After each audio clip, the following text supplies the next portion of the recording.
देखिए आपको class 11th की बायोलॉजी पढ़नी है। यहाँ एक सबसे पहले जो फर्स्ट चैप्टर का नाम है आपका द लिविंग वर्ल्ड, क्लास 11 का फर्स्ट चैप्टर में जो पहला चैप्टर है द लिविंग वर्ल्ड, सबसे पहले हम उसके मेन पॉइंट्स को देखते हैं कि किस तरीके से इस चैप्टर का नाम द लिविंग वर्ल्ड पड़ा। ठीक है, तो उस चैप्टर का जो मेन पॉइंट है द लिविंग वर्ल्ड, तो हम उसी को लेके आगे चलते हुए ये पॉइंट हमारा निकल के आ रहा है कि लिविंग और नॉन लिविंग में क्या डिफरेंसेस होते हैं। ठीक है, क्या हमारा ये कहना सही है कि जिस वस्तु में जान होती है वो सजीव होता है? इसका मतलब जिस वस्तु में जीव होता है वो सजीव होता है और जिस वस्तु में जीव नहीं होता वो निर्जीव होता है। तो ऐसा बिल्कुल भी नहीं है। जीव का जो वर्ड, जो जीव की मीनिंग निकल के आती है वो इस हमारे एक पॉइंट से निकल के आती है कि आखिर जीव का मतलब क्या है। ठीक है, कि जीव का मतलब क्या है। अगर हम जीव की मीनिंग को समझ लेते हैं तो हमको तुरंत समझ में आ जाएगा कि जीव का मतलब क्या है वहां पे। ठीक है, कि जीव किस तरीके से वहां पे डेवलप हुआ है और उसका मीन्स क्या है। तो यहाँ पे जीव से आपको 5 पॉइंट्स को याद करने पड़ेंगे और इस 5 पॉइंट्स को लेके आपको चलना पड़ेगा, तब आप एक वर्ड डिफाइन कर सकते हो कि जिसके पास ये पांचों क्राइटेरिया होंगी, जिसके पास ये पांचों क्राइटेरिया होंगी, जिसके पास ये पांचों कैरेक्टर्स होंगे, वही एक पूरे तरीके से सजीव माना जाएगा। ठीक है, तो सबसे पहले हम स्टार्ट करते हैं और देखते हैं कि वो 5 कैरेक्टर कैसे हैं, कौन कौन से कैरेक्टर हैं जो हमारे लिविंग्स को डिफाइन करते हैं, जो हमारे जीव को डिफाइन करते हैं। ठीक है, तो वहां पे हम देखते हैं सबसे पहला पॉइंट यहाँ पे यूनिक कैरेक्टर्स ऑफ लिविंग है। मतलब कि जनरल कैरेक्टर में तो आपके ढेर सारे आ जाते हैं। जैसे जनरल की बात करें तो वहां पे हमारा न्यूट्रिशन भी आ जाता है, प्रोटोप्लाज्म भी आ जाता है, जैसे सजीवों का भौतिक आधार कहा गया है, और उसके बाद एक्सक्रीशन भी आता है और बहुत से डाइजेशन भी आते हैं। तो उस सब चीजों को हम नहीं देख रहे हैं, बल्कि सबसे पहले हम अपना फोकस डाल रहे हैं कि लिविंग्स के यूनिक कैरेक्टर क्या क्या होते हैं। याद रखना एक पॉइंट यहाँ पे, जिस पॉइंट पे आपको अलर्ट रहना है, कोई एक कैरेक्टर सजीवों को डिफाइन नहीं कर सकता, केवल एक कैरेक्टर लिविंग को डिफाइन नहीं कर सकता। आपको एक से ज्यादा कैरेक्टर लेके चलने पड़ेंगे, जिसकी वजह से जो आपका प्रोडक्ट होगा वो डिफाइन होगा। ठीक है, एक कैरेक्टर कभी भी लिविंग को डिफाइन नहीं कर सकता। सबसे पहले हम देखते हैं यहाँ पे जो सबसे पहला कैरेक्टर है लिविंग का, वो ग्रोथ है। क्या है? ग्रोथ है। और वो भी कौन सा ग्रोथ होना चाहिए? याद रखना, परमानेंट एंड इरिवर्सिबल।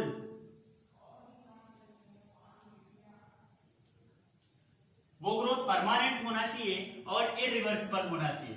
मतलब क्या है, अगर कोई सजीव है, यदि कोई लिविंग है, तो वो क्या करेगा? सबसे पहला पॉइंट, ग्रोथ करेगा। क्या करेगा? ग्रोथ करेगा। ग्रोथ का मतलब क्या है यहाँ पे कि कोई भी ऑब्जेक्ट अगर अपने बॉडी के शेप और साइज में चेंजमेंट लाता है, शेप और साइज में परिवर्तन लाता है, वही चीज ग्रोथ होती है। जैसे कि अभी हम अपना एग्जांपल ले, लिविंग्स का एग्जांपल ले, हम मनुष्य का एग्जांपल ले, तो वो क्या होता है, एक स्टेज उसकी बेबी की होती है, फिर उसके बाद एक स्टेज एडल्ट की आती है, फिर एक स्टेज उसकी ओल्ड एज आती है। तो यहाँ पे क्या होता है, हम देख रहे हैं हम लिविंग हैं और यहाँ पे हमारी ग्रोथ कंटिन्यू हो रही है। यदि हम एक एग्जांपल आपका ले लें, जैसे कि ये चॉक का एग्जांपल ले लें जो हमारे हाथ में है, हम कहें ये लिविंग है, लेकिन लिविंग कैसे है, इसमें तो ग्रोथ हो ही नहीं रही है। अगर ग्रोथ होती तो ये लिविंग होती, लेकिन ग्रोथ नहीं हो रही है, तो ये कैसा है? नॉन लिविंग है। ठीक है, तो पहले वाले से आपको समझ में आ गया होगा कि लिविंग्स में क्या होने चाहिए? ग्रोथ होने चाहिए। अब बात ये आती है कि science is a part of exception. पूरी की पूरी जो बायो साइंस है वो एक्सेप्शन पे ही टिकी है, तो ग्रोथ में भी एक्सेप्शंस होते हैं। एक्सेप्शंस क्या होते हैं? अगर हम बात कर लें इसकी माउंटेन की या फिर वुड लॉग की, वुड लॉग्स मतलब पर्वत की बात करें या फिर कोई लकड़ी का टुकड़ा है उसकी बात करें तो उसमें भी ग्रोथ होते हैं, लेकिन वो कैसा है, सजीव नहीं है। उसमें ग्रोथ कैसे होता है इसको देखें तो ग्रोथ उसमें किस तरीके, जैसे कोई लकड़ी का टुकड़ा है, हमने क्या किया, उसको अलग कर लिया, उसको हमने पानी में फेंक दिया। पानी में फेंकने के बाद कुछ दिनों बाद जब हम उसको निकालेंगे, निकालने में उसमें एंडोऑस्मोसिस होगा, कुछ न कुछ अंदर पानी आएगा और वो लकड़ी का जो गुटखा है उसमें थोड़ी सी स्वेलिंग आ जाएगी। मैंने अभी ग्रोथ की डिफिनेशन क्या दी, किसी भी बॉडी में किसी भी ऑब्जेक्ट के शेप और साइज में परिवर्तित हो जाना। तो यहाँ पे जो लकड़ी का गुटका था, अगर हम मान ले इतना बड़ा है तो स्वेलिंग करके इतना बड़ा होगा, लेकिन ग्रोथ तो वो भी कर रहा है, क्या वो लिविंग है, नहीं, लिविंग नहीं है। वो जो ग्रोथ होना चाहिए वो कैसा होना चाहिए भैया, परमानेंट होना चाहिए, टाइम टू टाइम ग्रोथ होनी चाहिए और इरिवर्सिबल होना चाहिए, कभी भी चेंजमेंट उसमें नहीं आए। ठीक है, तो याद रखना ग्रोथ में भी कौन सा ग्रोथ, परमानेंट ग्रोथ। और भी आपको जानना है तो याद रखना इंटरनल ग्रोथ होना चाहिए, कौन सा, इंटरनल ग्रोथ होना चाहिए, नॉट एक्सटर्नल। बाह्य वृद्धि नहीं होनी चाहिए बल्कि आंतरिक वृद्धि को ही प्योर परमानेंट वृद्धि बोला जाता है। ठीक है, बात तो इतने पे ही खत्म नहीं होती, बात आती है माउंटेन की। आप कहोगे सर माउंटेन आप कैसे बता रहे हैं, तो माउंटेन बनने का एक बहुत बड़ा रीजन ये होता है कि बहुत सी धूल मिट्टी, बहुत से डस्ट के पार्टिकल वगैरह, जब भी विंड्स चलते हैं, एयर करंट्स चलते हैं, जब हवाएं चलती हैं तो क्या होता है, एक परत बना लेती है, उड़ के जाती है मिट्टियां और एक परत बना लेती हैं और वही बहुत से सालों बाद एक माउंटेन का रूप ले लेता है। मैंने अभी ग्रोथ की परिभाषा आपको क्या बताई, इसकी डेफिनेशन क्या बताई, किसी भी बॉडी में, बॉडी के शेप और साइज में परिवर्तन हो जाना। माउंटेन के भी शेप और साइज में परिवर्तन हो रहा है, कभी इतना बड़ा रहा होगा, साल भर में फिर इतनी ऊंचाई पे आ गया होगा, 2 साल में इतनी ऊंचाई पे, और धीरे धीरे बढ़ता चला गया होगा। लेकिन क्या माउंटेन सजीव है, नहीं। This is the exception, this is the two exception in the growth, mountain and wood log. This is the NCERT point. ठीक है, नेक्स्ट हमारा क्या आता है, रिप्रोडक्शन एंड रिस्पायरेशन। ठीक, याद रखना सेकंड पॉइंट क्या हमारा, रिप्रोडक्शन एंड रिस्पायरेशन। रिप्रोडक्शन को बोला जाता है लिविंग की बेसिक क्राइटेरिया है, बेसिक कैरेक्टर है रिप्रोडक्शन। रिप्रोडक्शन की प्रक्रिया केवल किसमें हो सकती है, लिविंग्स में भी हो, लिविंग्स में ही हो सकती है। जितने भी लिविंग्स होते हैं सभी रिप्रोडक्शन करते हैं, वो चाहे बैक्टीरिया हो, चाहे वायरस हो, मल्टीप्लाई करता है, चाहे ह्यूमंस हो, चाहे जो भी हो लिविंग्स में, वो क्या करेगा, रिप्रोडक्शन करेगा। और खास बात आती है रिस्पायरेशन की, तो जितने भी लिविंग होते हैं वो रिस्पायरेशन करते हैं, चाहे वो क्यूटिकुलर हो, चाहे लेंटिकुलर हो, चाहे गल्फ से हो, ठीक है, चाहे गिल्स से हो, चाहे स्किन रिस्पायरेशन हो, बिना रिस्पायरेशन के कुछ नहीं। यहाँ तक कि लिविंग्स में हमारे पेड़ पौधे भी आते हैं, प्लांट्स भी आते हैं, वो भी क्या करते हैं, रिस्पायरेशन करते हैं, कार्बन डाइऑक्साइड और ऑक्सीजन का एक्सचेंज करते हैं। ठीक है, तो याद रखना जनन और श्वसन मतलब reproduction and respiration unique character है किसके, लिविंग के।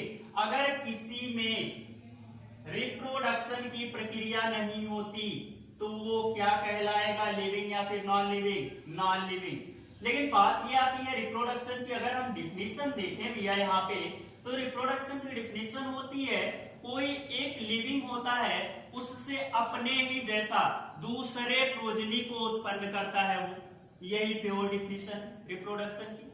ठीक है, ये एक ऐसी बायोलॉजिकल प्रोसेस है जिसमें एक व्यक्ति, जिसमें एक कोई ऑब्जेक्ट, लिविंग ऑब्जेक्ट अपने ही समान किसी दूसरे प्रोजनी को उत्पन्न करता है। ठीक है, अच्छा अगर किसी में प्रोजनी नहीं उत्पन्न होती तो क्या वो लिविंग नहीं कहलाएगा, कहलाएगा।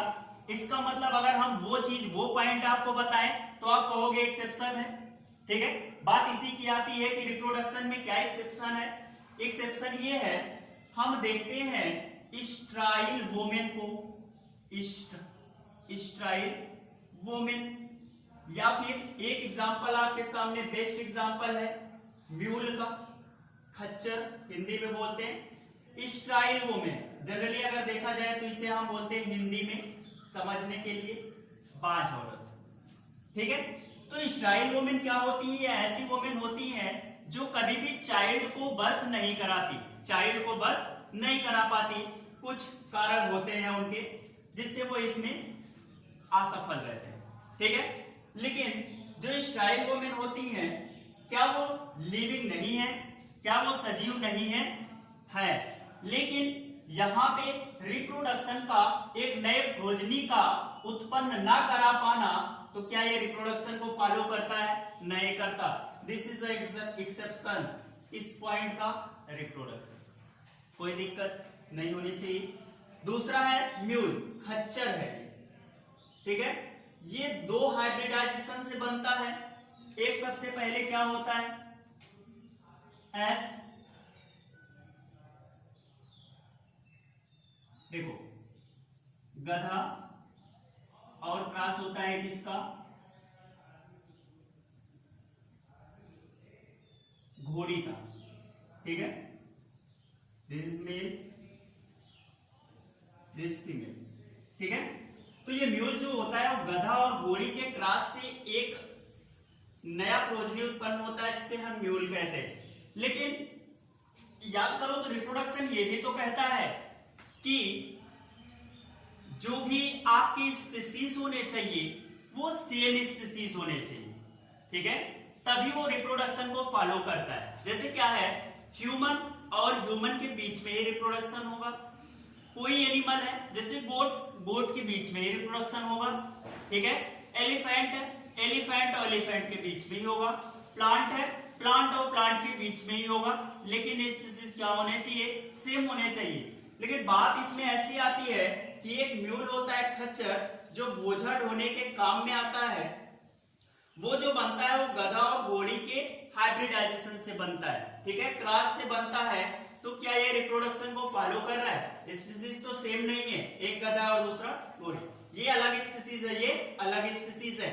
तो क्या हुआ? ये म्यूल का एग्जांपल रिप्रोडक्शन तो कर रहा है लेकिन स्पीसीज सेम नहीं है, इसीलिए रिप्रोडक्शन के पॉइंट को ये फॉलो नहीं कर रहा है, और इसीलिए ये लिविंग होने के बावजूद भी एक्सेप्शन है किसका? Reproduction.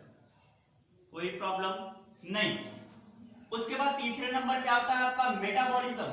What is metabolism? What is the difference between metabolism and metabolic reaction?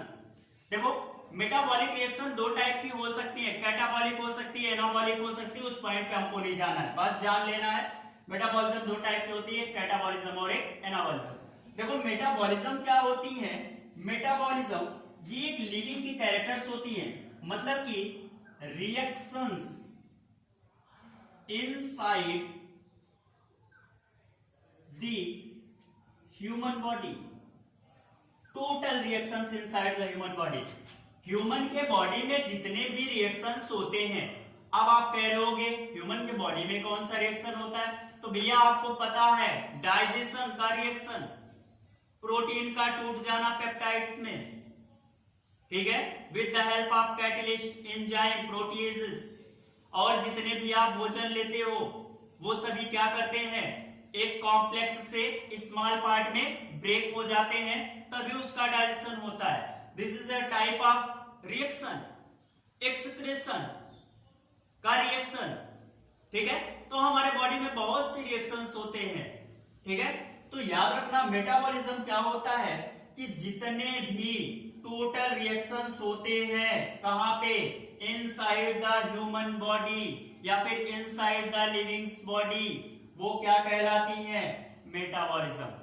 बात आती है मेटाबॉलिक रिएक्शन की, तो मेटाबॉलिक जो रिएक्शन होते हैं जरूरी नहीं है कि इनसाइड द ह्यूमन बॉडी ही हो। ठीक है, वो किसी बाहरी एनवायरनमेंट में भी हो सकती है, किसी भी एक्सटर्नल एनवायरनमेंट में भी ये हो सकती है। ठीक है, किसी भी लैब में भी हो सकते हैं।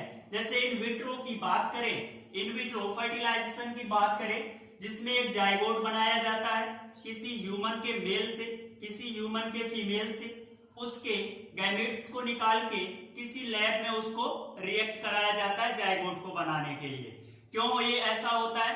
क्योंकि वहां पे कुछ इन्वायरमेंट ऐसे होते हैं इनसाइड द फीमेल ह्यूमन कि वहां पे जाइगोट डेवलप नहीं हो पाता और वो हमेशा रैप्चर होता रहता है, खराब होता रहता है। तो क्या करते हैं, एक टेक्निक आता है इन विट्रो का, ठीक है, बेबी बोर्न कराया जाता है inside the test tube baby के नाम से भी इसे जानते हैं। तो वो रिएक्शन जो होता है वो आउटसाइड होता है, लेकिन फिर भी उसको हम क्या कहते हैं, मेटाबॉलिक रिएक्शन कहते हैं। तो याद रखना, मेटाबॉलिज्म हमेशा इनसाइड द ह्यूमन बॉडी होगा और metabolic reaction outside and inside दोनों हो सकता है, ठीक है। बात आती है सेलुलर ऑर्गेनाइजेशन की, ठीक, सेलुलर ऑर्गेनाइजेशन की बात आती है, हिंदी में बोलते हैं कोशिकीय संगठन। तो यह आपको पता ही होगा कि जितने भी लिविंग्स होते हैं वो सेल से ही मिलके बने होते हैं, ठीक है, जितने भी लिविंग्स होते हैं वो सेल से ही मिलके बने होते हैं। क्लास 11th में आपने पढ़ा होगा, cell is the structure and functional unit of life. बिना इसके किसी भी ह्यूमन बॉडी की सेल का किसी भी ह्यूमन बॉडी का ग्रोथ नहीं हो सकता, कि कोई भी ह्यूमन बॉडी का स्ट्रक्चर नहीं बन सकता, कोई भी फंक्शन नहीं हो सकता, क्योंकि जितने भी रिएक्शन होते हैं वो एक सेल में ही होते हैं, ठीक है। जरूरी नहीं है सेल में ही हो, लेकिन ज्यादातर रिएक्शंस सेल्स में ही होते हैं। तो ये सेलुलर ऑर्गेनाइजेशन, जितने भी ऑर्गेनाइजेशन की बात करें, एक संगठन होता है, और संगठन यहाँ यही तात्पर्य है संगठन से कि एक सेल होता है, ढेर सारे सेल के मिलने से टिश्यूज बनती हैं, टिश्यूज से मिलने से ऑर्गन्स बनते हैं, और ऑर्गन एक पूरा का पूरा क्या बना लेता है, बॉडी या फिर ऑर्गन सिस्टम, ठीक है। यही है आपका सेलुलर ऑर्गेनाइजेशन। देखो सेल था, सेल ढेर सारे मिल गए, टिश्यूज बन गए, टिश्यूज ढेर सारे मिल गए, एक ऑर्गन बन गए, ऑर्गन मतलब लंग्स बन गया होगा, या फिर और भी चीजें हैं आपके, फेफड़े बन गए होंगे, ठीक है, हार्ट बन गया होगा, ऑर्गन से फिर यही ऑर्गन क्या होते हैं, ढेर सारे इकट्ठे हो जाते हैं, तो पूरी की पूरी एक बॉडी का निर्माण कर लेते हैं। तो अगर सेल नहीं होता क्या हम लोग बनते या फिर कोई बॉडी बनता? नहीं। इसका मतलब लिविंग्स को बनाने के लिए सेलुलर ऑर्गेनाइजेशन भी एक इंपॉर्टेंट रोल प्ले करता है। नेक्स्ट हमारी बात आती है कॉन्शियसनेस की, चेतना की, ठीक है, कॉन्शियसनेस की, चेतना की।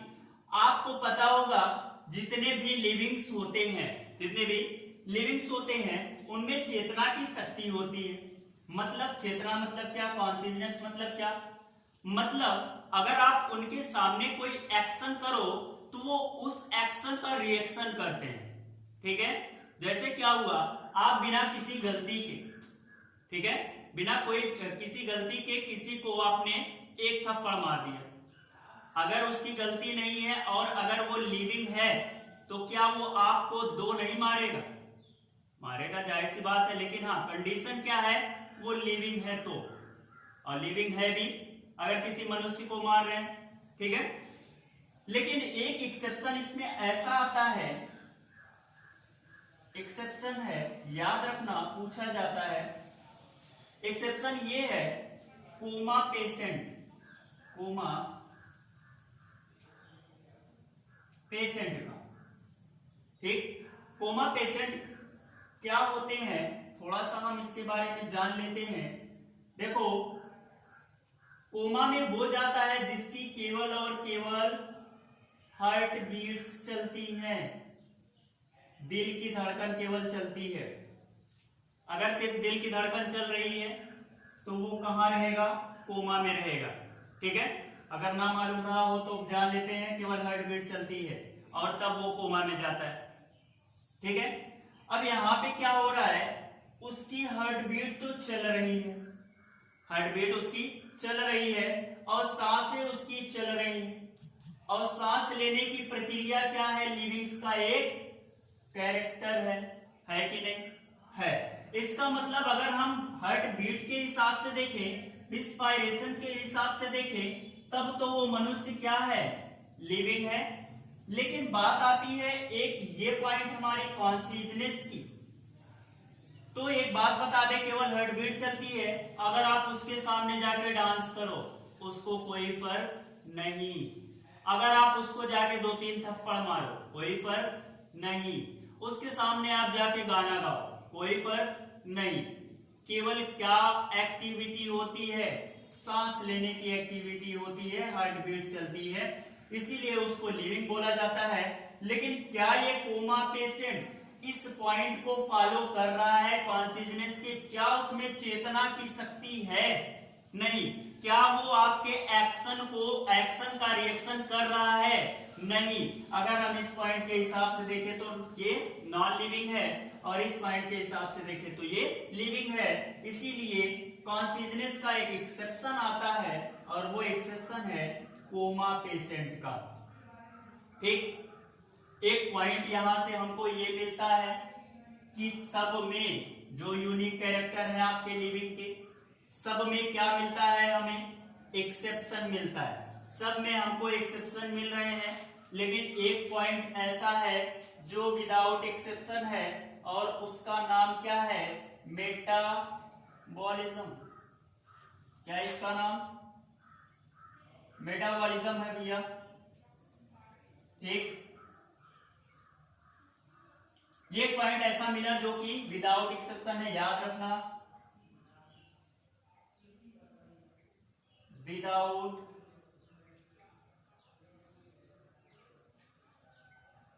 एक्सेप्शन। ठीक, इतनी बातें तो हमने जान ली।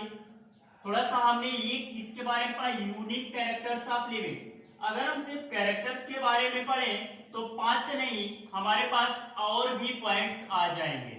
ठीक है, जैसे मैंने न्यूट्रिशन की बात की, प्रोटोप्लाज्म की बात की, ऐसे ऐसे ढेर सारे हमारे पास कैरेक्टर्स हैं लिविंग के। लेकिन अगर बात की जाए नीट की एग्जाम की या फिर और भी कॉम्पिटिटिव एग्जाम की, तो इस तरीके से क्वेश्चन पूछते हैं आपसे कि ये बताइए यूनिक कैरेक्टर लिविंग की क्या है।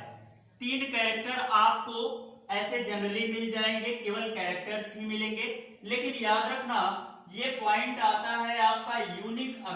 अगर यूनिक पॉइंट आता है तो आपको इन 5 में से एक ऑप्शन जरूर दिखाई देगा, और वही ऑप्शन आपका सही होगा। ठीक है, ये चीज ध्यान रखना। हमने किसके बारे में पढ़ा है, यूनिक कैरेक्टर ऑफ लिविंग। अब बात ये आती है, सर 5 पॉइंट है, 5 पॉइंट को कैसे हम इतनी जल्दी याद कर लेंगे, और कैसे हमको पता रहेगा कि 10 हम पढ़ रहे हैं तो 5 कैसे पता रहेगा यूनिक का है? तो एक हमारे पास क्या है, फनी ट्रिक है। क्या है भैया? एक हमारे पास फनी ट्रिक है, आपको उससे आसानी से याद हो जाएगा वो पॉइंट। क्लियर? अब वो ट्रिक क्या है हमारे पास, ध्यान से देखना, बहुत फनी है, मजा आएगा। ठीक है, पहला पॉइंट, दूसरा, तीसरा, चौथा, पांचवा। पांचों को हम एक हिसाब से ऐसे याद कर लेंगे, ग र म सी सी। कोई दिक्कत नहीं होनी चाहिए। ये 5 पॉइंट हमारे पास ट्रिक है। ठीक है, और ये ट्रिक क्या है, गरम सीसी। क्या है? सीसी मतलब क्या होता है, बॉटल, एक बॉटल। वो कैसा है, गरम है। बस काम खत्म, हमको गरम सीसी याद करना है, और वो कैरेक्टर हमको बता देगा लिविंग्स के, काम खत्म, 5 पॉइंट हमारा। ठीक है, तो यहाँ पे देखो, गा पार क्या हो जाएगा, पहला पॉइंट ग्रोथ, रा पार क्या हो जाएगा, दूसरा पॉइंट रिप्रोडक्शन है, रिस्पायरेशन, मा पार क्या हो जाएगा आपका, तीसरा पॉइंट मेटाबॉलिज्म, शी पार क्या हो जाएगा, सेलुलर ऑर्गेनाइजेशन, चौथा पॉइंट, पांचवा पॉइंट सी फॉर आपका क्या हो जाएगा, कॉन्शियसनेस। कोई प्रॉब्लम नहीं होनी चाहिए। ठीक है, तो ये आपका आसान सा फनी ट्रिक है गरम सीसी का, और वहां से हमको याद हो जाएगा गा फॉर ग्रोथ, रा फॉर रिप्रोडक्शन एंड रिस्पायरेशन, मा फॉर मेटाबॉलिज्म, शी फॉर सेलुलर ऑर्गेनाइजेशन एंड सी फॉर कॉन्शियसनेस। ठीक है, आसानी से हम इसको पढ़ेंगे, 11th में भी है, 10th में भी है, 12th में भी है।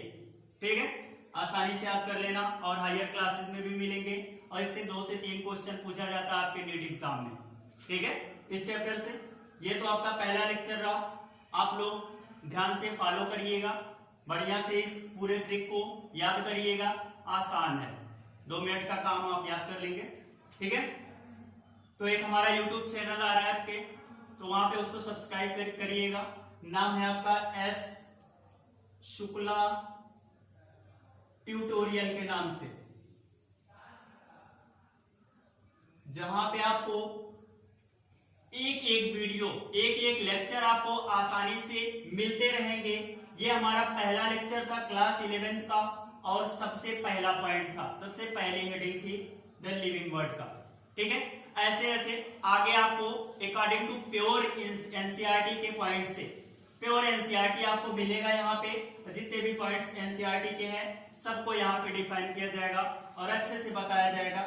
अगर ये वीडियो आपको पसंद आती है तो चैनल को लाइक करें, सब्सक्राइब करें, और इसके बाद आप हमें ये भी बताएं कि क्या इसमें कोई प्रॉब्लम है आपको, क्या चीजें जो हम अनफॉलो कर रहे हैं, क्या चीजें ऐसी हैं जो हमको सुधार करनी है, ये भी पॉइंट आप बताइएगा। ठीक है, जाते जाते आप कमेंट दीजिएगा, थोड़ा सा हम उसको सुधारने की कोशिश करेंगे। ठीक है, और तो आप चैनल को सब्सक्राइब करिएगा, लाइक करिएगा, अगर वीडियो अच्छी लगी तो उसको शेयर भी कीजिएगा। Thank you.